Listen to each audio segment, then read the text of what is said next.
बिस्मिल्लाहिर्रहमानिर्रहीम। Class 9 physics national book foundation chapter number 5 हमने start किया हुआ है और आज हम इसके एग्जांपल नंबर 5.1 को डिस्कस करेंगे। एग्जांपल नंबर 5.1 जो है वो spring constant of a spring chair से रिलेटेड है। तो एक बंदा है कामिल, ठीक है, वो एक चेयर पे बैठा हुआ है और उसका वेट है 50 kg। जिस चेयर पे वो बैठा हुआ है उसके अंदर लगा हुआ है स्प्रिंग।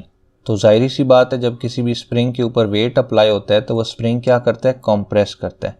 तो वो स्प्रिंग 10 सेंटीमीटर जो है वो कंप्रेस हो गया, यानी कि 10 सेंटीमीटर उसकी लेंथ जो है वो रिड्यूस हो गई है। ठीक है, तो अब हमने spring constant of a chair find करना है, यानी कि हमने के फाइंड करना है।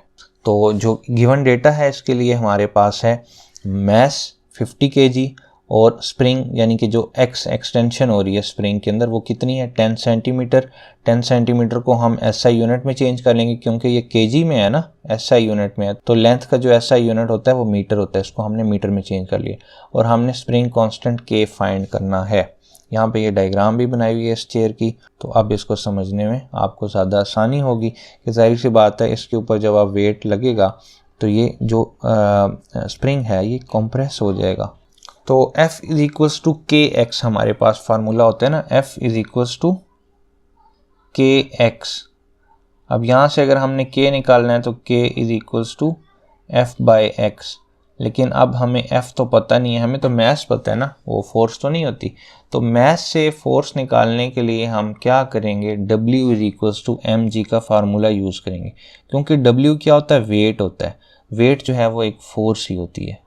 ठीक है, W is equals to mg, यानी कि m मैस है 50 kg हमें गिवन था, g क्या है, ग्रेविटी 9.8 मीटर पर सेकंड स्क्वायर, ये फिक्स होती है हमेशा g। अगर अर्थ की बात करें, मून पे जाएं तो उसकी 1 पॉइंट समथिंग होती है शायद, लेकिन अर्थ की 9.8 मीटर पर सेकंड स्क्वायर होती है। ठीक है, इसको आप कैलकुलेट करें, मल्टीप्लाई करें तो 490 न्यूटन आंसर आ जाएगा। 490 न्यूटन। अब हमारे पास फोर्स आ गई है, यानी कि F इज इक्वल्स टू के एक्स में हमें F भी पता चल गया और X जो है वो 0.1 मीटर है, ये भी पता चल गया। अब बड़ी आसानी से हम इसको कैलकुलेट कर सकते हैं, यानी कि K is equals to F की जगह हम डालेंगे 490 न्यूटन, ठीक है, और X की जगह हम डालेंगे 0.1 मीटर। तो इसका हमारे पास फिर फाइनल आंसर आ जाएगा 4900 न्यूटन मीटर। ठीक है, स्प्रिंग कांस्टेंट जब भी फाइंड करने का कहा जाए तो आपका माइंड क्लिक करना चाहिए कि के फाइंड करना है हमने। F इज इक्वल्स टू के एक्स में के फाइंड करना है। के जो है स्प्रिंग कांस्टेंट होता है, ये measure of the stiffness of the spring होता है, यानी कि हमारा स्प्रिंग जो है वो कितना हार्ड कितना सॉफ्ट है। ठीक है, ये मैंने पिछले लेक्चर में आपको डिटेल से बताया हुआ है। तो आज के लेक्चर में इतना ही है। नेक्स्ट लेक्चर में हम इंशाल्लाह प्रेशर को डिस्कस करेंगे। तो नेक्स्ट वीडियो में मिलते हैं, तब तक के लिए अल्लाह हाफिज़।